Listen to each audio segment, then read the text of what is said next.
The little girl was shocked to discover the plane had been struck by lightning. She decided to take control of the plane and make an emergency landing on the sea. The flight attendant immediately tried to stop her, because an emergency landing on the sea carries extremely high risk. If a mistake occurs, the plane will break apart completely. She suggested the captain contact the control tower for assistance, but communications were severely disrupted by the thunderstorm. They were temporarily unable to establish contact with the control tower. The captain had no choice but to agree to the little girl's emergency landing, and it was the only option. Drawing on flying experience from her previous life, she took control of the plane to prepare for the emergency landing. Meanwhile, the passengers discovered that the plane's right wing was on fire. They instantly panicked. A top student from an aviation academy was so frightened that he fainted. His parents immediately woke him up and urged him to pull himself together. Maybe they'd need him to fly the plane later to save everyone. The young man recalled that after the captain had been injured earlier, the little girl had been flying the plane the whole time. He became convinced the fire had been caused by the little girl's error. The three of them immediately rushed into the cockpit intending to stop her. When they heard the little girl was going to attempt an emergency sea landing, the young man angrily accused her of trying to kill everyone.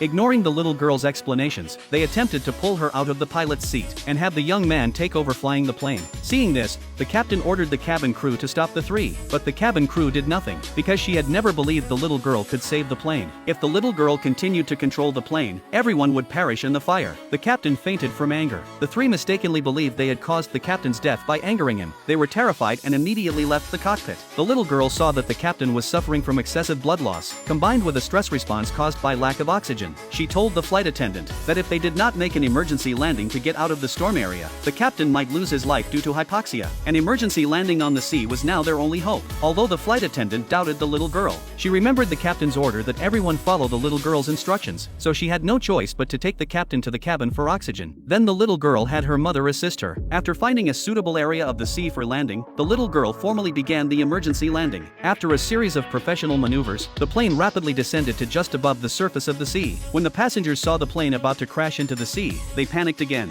At this time, the young man's mother told everyone that the captain had already fainted, and that the person now controlling the plane was a 9-year-old girl. She urged everyone to stop the little girl, otherwise they would all die. The passengers were furious upon hearing this. They ignored the cabin crew's attempts to stop them, and tried to force the little girl and her mother out of the cockpit, and have the young man, a top student from the aviation academy, fly the plane. Because the wrong password had been entered, they could not open the cockpit door. They had to work together to smash the door open and get in. Seeing this, the little girl told her mother to block the door, to give her more time to complete the emergency landing. If the passengers broke in and interfered, the result would only be disastrous, the plane destroyed and everyone dead. Soon the cockpit door was opened a crack. When everyone saw the little girl piloting the plane, they believed what the young man's mother had said. They started shouting to force the little girl out. Someone took out their phone to record video and upload it to social media. At this moment, the little girl realized that her mother was on the verge of collapsing, but the plane still needed more time to complete the emergency sea landing. She began to wonder whether a crash that would kill everyone was truly inevitable.